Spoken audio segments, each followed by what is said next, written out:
नमामि दूतं रामस्य सुखदं च सुरद्रुमं पीनवृत्तमहाबाहुं सर्वशत्रुनिवारणं नानारत्नसमायुक्तकुण्डलाधिविराजितं सर्वदाभीष्टदातारं सतां वै दृढमागवे वासिनं चक्रतीर्थस्य दक्षिणस्ते गिरौ सदा तुङ्गाम्बोधितरङ्गस्य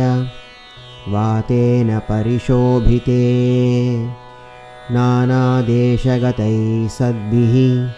सेव्यमानं नृपोत्तमैः धूपदीपादिनैवेद्यैः पञ्चखाद्यैश्च शक्तितः भजामि